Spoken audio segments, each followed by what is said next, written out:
Nah, lanjut dari Saber 250 RR, kita lanjut ke kakaknya. Ini dia bintang utamanya dari launching motorsport Honda RWB, ya kan? Ini dia Saber 600 guys. Finally, yang dimana out of nowhere tiba-tiba AHM, tiba-tiba launching.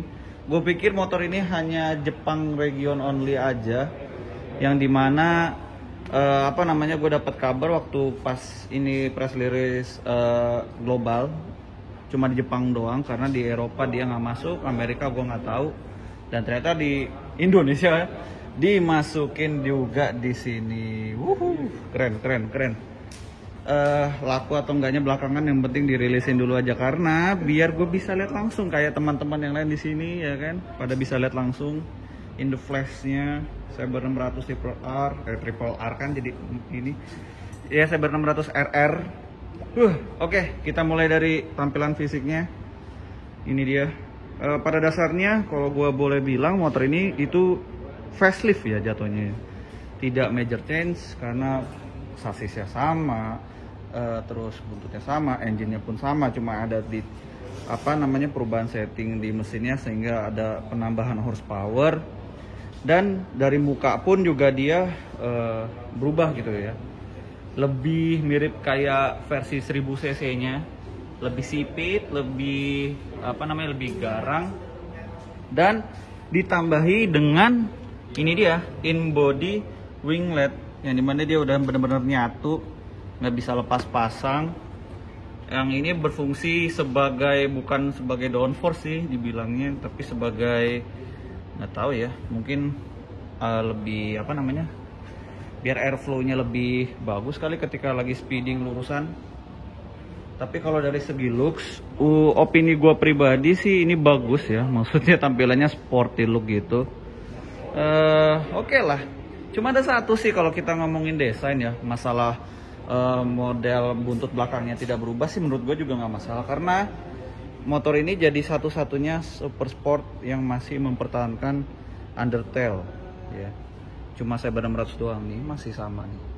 Sama yang versi sebelumnya juga tidak perubahan, hanya beda di lampunya aja sudah full LED. Ini juga LED lampu ininya knalpotnya. Dan ini masih emisi Euro 4 ya, belum Euro 5. Dan ada satu kritikan yang menurut gue kayak kenapa gitu, kayak nanggung gitu, yaitu adalah dari area ini lampu sen, bro. Aneh banget, sumpah. Kalau gue ngeliatnya aneh sih, kenapa nggak lampu sennya ini itu disatuin gitu sama si spion gitu, yang dimana biar menambah kesan eksklusif, kesan premium dari super sport moge-nya Honda gitu. Kenapa malah taruhnya di situ? Ada aja gitu yang pengen dikritik gitu rasanya. Padahal menurut gue motor ini sih, kalau misalnya itu nggak ada sih fine-fine aja. Jadi aduh, agak kurang gitu. Itu opini pribadi ya. Mungkin kedepannya bisa lebih lampu sennya jadi spion gitu kan, jadi satu. Tapi nggak tahu ya, karena kabarnya pasar super sport untuk masa yang akan datang bakal mati. Kenapa? Karena tidak lulus emisi Euro 5 ya, balik lagi ya ke emisi yang dimana sangat ganas. Karena kita tinggal di bumi, yang dimana bumi juga kita perlu kondisi bumi yang sehat, tidak diisi dengan polusi-polusi asap kendaraan bermotor.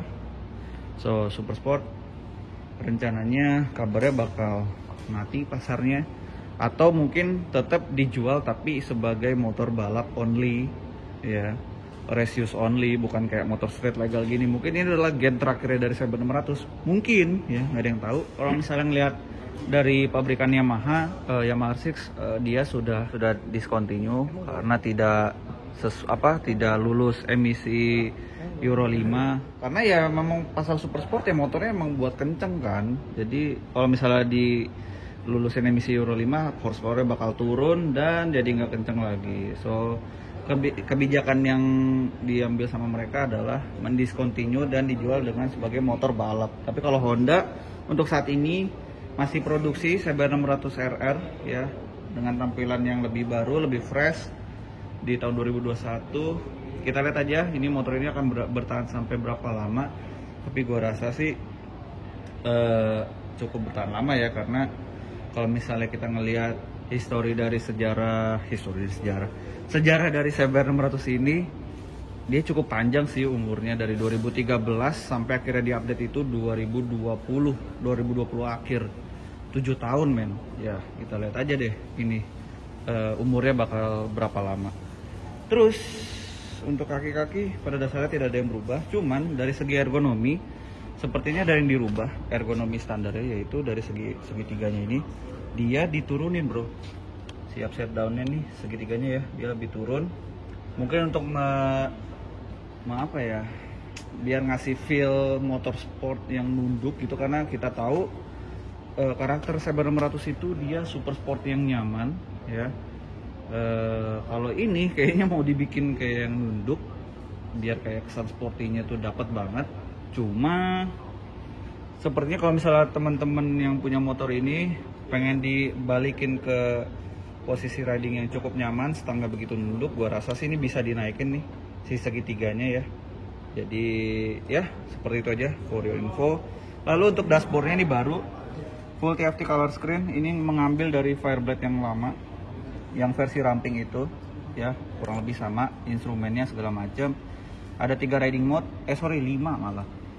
Mode 1, 2, 3 sama user 1, user 2. Ada fitur lap time, ada gear indicator, tachometer, jam, terus indikator bar bensin. Kalau yang di Saber 600 sebelumnya ada bar bensinnya, indikatornya sekarang udah nggak ada ya. Sekarang cuma nampilin kalau misalnya udah habis nih indikator bensin jadi low ya. Oke, fitur-fitur ini instrumen stangnya juga gue rasa ngambil juga dari Saber 1000 Fireblade yang lama, dari tombol-tombol segala macem. Jadi itu terus his Honda Immobilization SS itulah pokoknya, kalian tahu, yang tahu di komen aja. Ini body cover semuanya, body plastik bahan premium lah pastinya, masa yang abal-abal. Ini juga semuanya, jadi pada dasarnya tidak ada perubahan yang signifikan, tidak major change. So ya, tapi kalau gua ngeliat dari review-review luar, dia ini memang dia tampilannya berubah segala macam, makin keren, makin ini gitu kan. Tapi minusnya itu adalah dari segi bobot, dari bobotnya malah jadi lebih berat berapa gitu kan. Bisa lihat aja nih detailnya di sini. Terus ya sama masih 4 silinder. Moge-nya Honda itu 4 silinder semua yang untuk sport, termasuk yang nanti Saber 1000 itu di situ nanti kita bahas. So ya, ini dia 550 juta on the road Jakarta guys. Kalau minat mungkin bisa hubungi saya juga. Wow, gila, gokil banget. Gue tetap acungin jempol ke AHM, berani mengambil keputusan untuk memasuki motor ini, yang dimana gue pikir ternyata cuma buat Jepang doang, ternyata di Indonesia dimasukin juga. Oke, keren. Laku atau enggaknya belakangan, yang penting masukin dulu biar lini Sabernya itu komplit nih. Bego 2,5 600 Mas 1000. Saber total control, mantap.